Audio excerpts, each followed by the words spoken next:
Dear students, आदाब। अकमल उर्दू रहनुमा channel में आपका एक बार फिर खैर मकदम है।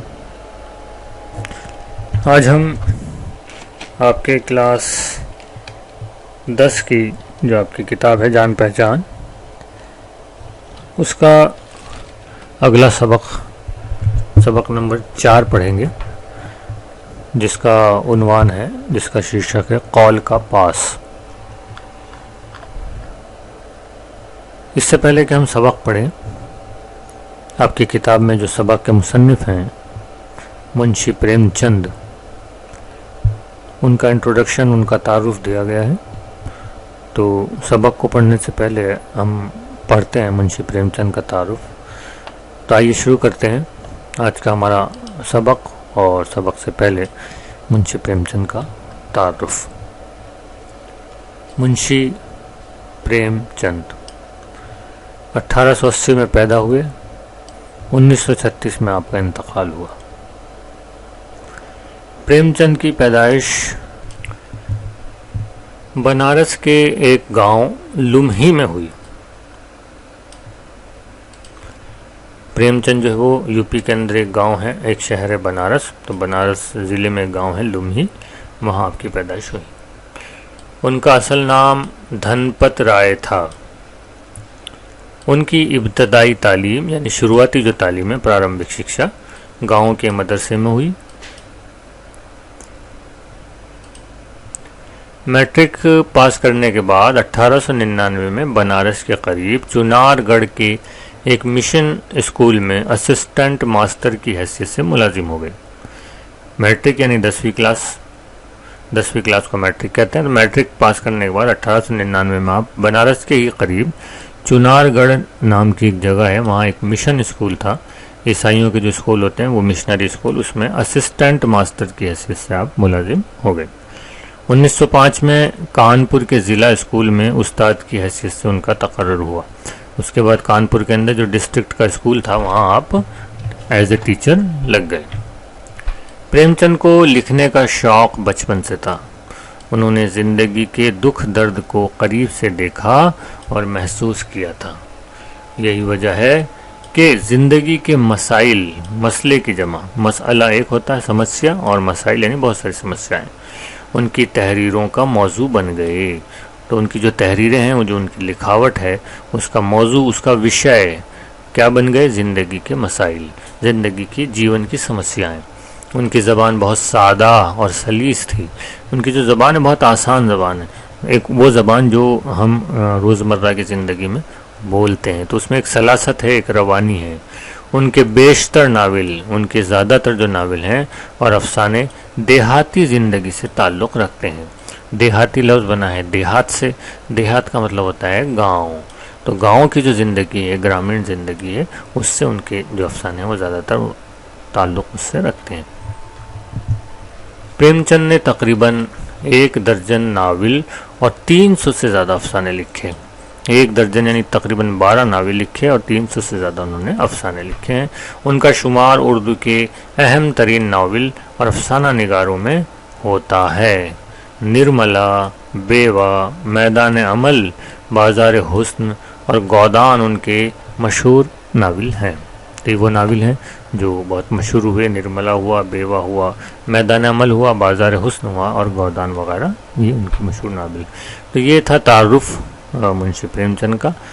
तो इस पर भी एक सवाल पूछा जाता है, किसी भी एक मुसन्निफ़ पर जो है वो एक सवाल आएगा जिसमें आपको उसका तारुफ लिखना पड़ेगा। हालात ज़िंदगी थोड़े से उसमें लिखने पड़ेंगे।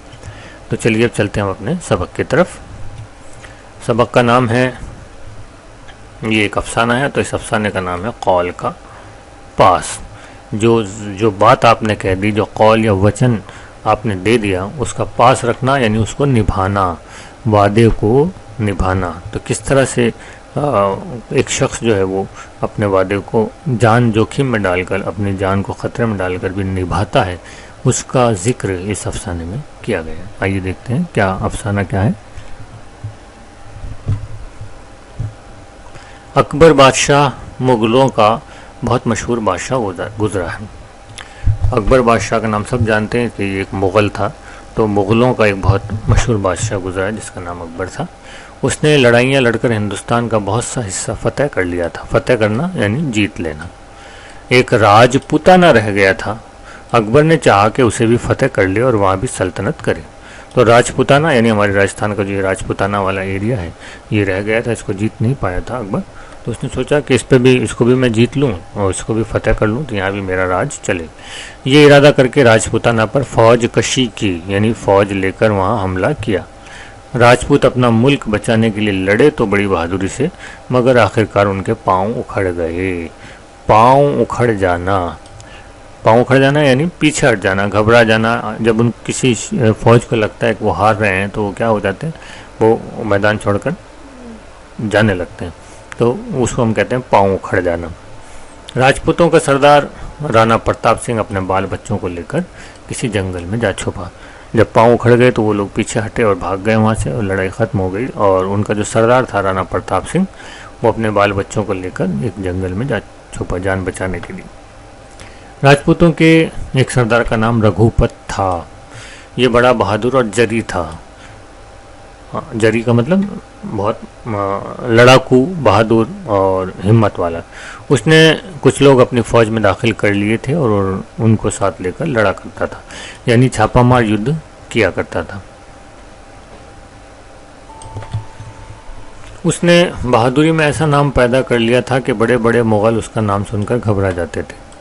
अकबर के सिपाहियों ने बड़ी कोशिश की कि किसी तरह उसको पकड़ लें, मगर वो एक जगह कब रहता था जो उसे पकड़ सकते, यानी वो छुप छुप कर इधर उधर घूमता रहता था और जहाँ मौका मिलता वहाँ घात लगाकर हमले करके मुग़लों को परेशान किया करता था। रघुपत सिंह की एक बीवी थी और एक इकलौता बेटा। जब वो अपने दुश्मनों से लड़ने को घर से निकला था, उसका बेटा बहुत बीमार था, लेकिन उसने ना तो अपने बीमार बच्चे का ख्याल किया और न बीवी का। मुग़लों से लड़ने को घर से निकल खड़ा हुआ। हाँ, कभी कभी चोरी छुपे से किसी को घर भेज देता था और बीवी बच्चे की खबर मंगवा लिया करता था। रघुपत सिंह को पकड़ने को अकबर बादशाह ने बहुत सी फौज भेजी, मगर वो किसी के हाथ न आया। फिर बादशाह ने इसके घर पर पहरा बिठा दिया। अकबर का ख्याल था कि किसी दिन रघुपत सिंह अपने बाल बच्चे से मिलने को ज़रूर आएगा, बस उसी दिन सिपाही उसको पकड़ लेंगे। उधर किसी ने रघुपत सिंह को खबर दी कि तेरा बेटा घड़ी दो घड़ी का मेहमान है, चलकर उसे देख ले। यानी जब अकबर की पकड़ में बहुत दिनों तक रघुपत सिंह नहीं आया तो अकबर को ख्याल आया कि क्यों ना उसके घर के चारों तरफ ही मैं अपनी फ़ौज बिठा दूं, तो कभी ना कभी तो अपने बीवी बच्चों को देखना आएगा, तो जैसे ही आएगा देखने में उसको पकड़ लूँगा। ये सुनकर रघुपत सिंह बहुत घबराया। सूरज डूब रहा था। जंगल में सफ़र करने का वक्त तो नहीं था, मगर रघुपत ने सोचा कि अगर मैंने ज़रा भी देर की तो शायद मैं लड़के की सूरत भी न देख सकूं। इसी वक्त चलना चाहिए। रघुपत सिंह उसी वक्त चलने को तैयार हो गया। जब रघुपत सिंह घर पहुंचा तो दरवाजे पर अकबर बादशाह के सिपाहियों में से एक पहरेदार ने कहा, बादशाह का हुक्म है कि तुम जहां मिलो पकड़ लिए जाओ। रघुपत सिंह ने कहा, मेरा लड़का मर रहा है, उसे देखने आया हूँ, ज़रा देर के लिए मुझे अंदर चला जाने दो, अभी देख कर लौट आता हूँ। उस वक्त जो जी चाहे कर लेना, मैं राजपूत हूँ, झूठ हरगिज़ ना बोलूँगा। यानी रघुपत ने जब घर पहुंचा वहाँ तो अकबर बादशाह के फौजी वहाँ खड़े हुए थे। उन्होंने रघुपत को पकड़ लिया और गिरफ्तार कर लिया, लेकिन रघुपत ने उनसे एक आग्रह किया, उनसे ये कहा कि मुझे जो है अंदर घर में जाने दो, मेरा बच्चा जो है वो मौत से लड़ रहा है, एक बार मुझे मेरे बच्चे से मिलने दो और मैं तुमसे वादा करता हूँ कि मैं घर के अंदर जाकर बच्चे से मिलकर वापस आ जाऊँगा और तुम मुझे राजा के सामने जहाँ भी ले जाकर पेश करना चाहो कर देना, गिरफ्तार करना चाहो कर लेना, मैं राजपूत हूँ, मैं झूठ नहीं बोल। उस पहरे वाले सिपाही ने कहा, देख आओ।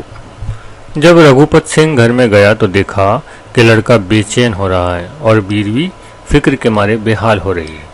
मियाँ को देखकर बीवी की ढारस बंधी यानी हौसला उसको आया। रघुपत सिंह ने बच्चे को प्यार किया और दवा की तदबीरें बताईं। फिर अपनी बीवी से कहा, दरवाजे पर सिपाही खड़ा है, मैं कह आया हूँ कि मैं कैद होने को अभी वापस आता हूँ। बीवी ने कहा, ऐसा न करो, दूसरे दरवाजे से निकल जाओ। रघुपत ने कहा, ये मुझसे हरगिज़ नहीं हो सकता, मैं कौल दे चुका हूँ, इसके खिलाफ नहीं कर सकता। मैं कौल दे चुका हूँ, यानी मैंने ज़बान दे दी है, मैंने वादा कर लिया है, अब मैं इससे मुकर नहीं सकता। ये कहकर वो दरवाजे पर आया और सिपाही से कहने लगा, लो मैं आ गया, मुझे पकड़ लो या पकड़कर जहाँ चाहो ले चलो। सिपाही ने कहा, तुम्हें पकड़ने को मेरा जी नहीं चाहता, तुम भाग जाओ।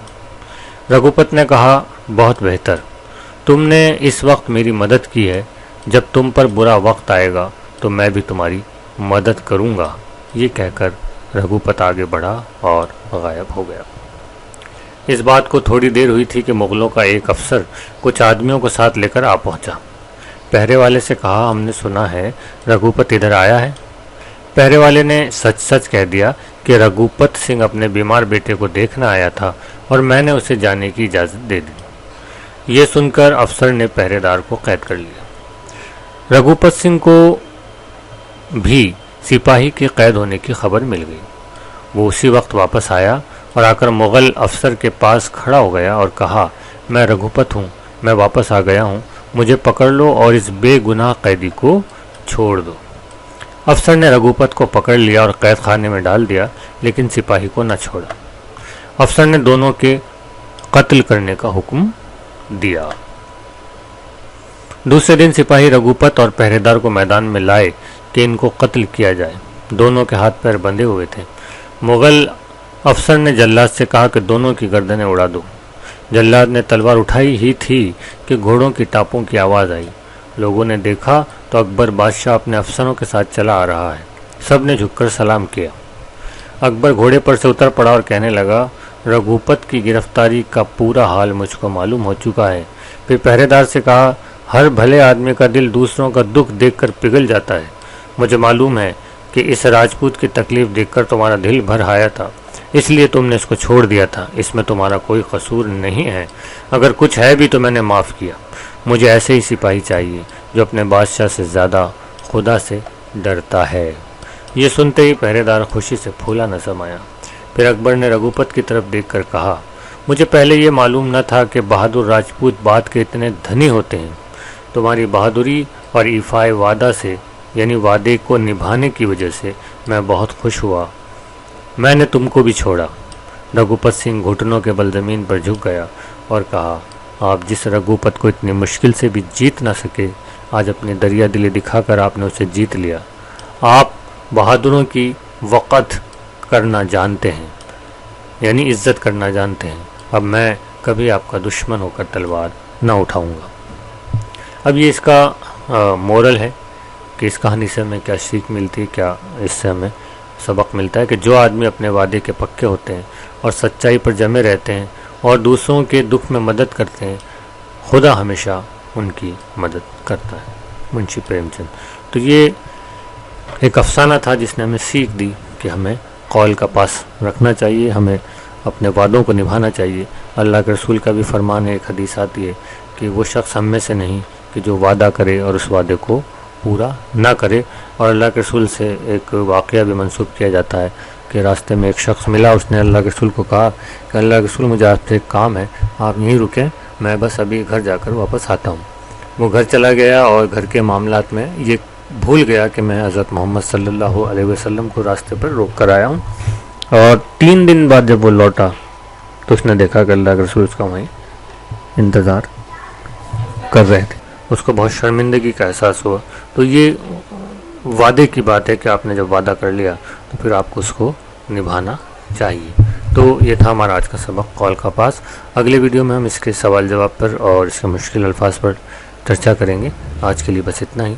मुझे यानी अकमल नईम सिद्दीकी को दीजिए इजाज़त। खुदा हाफिज़।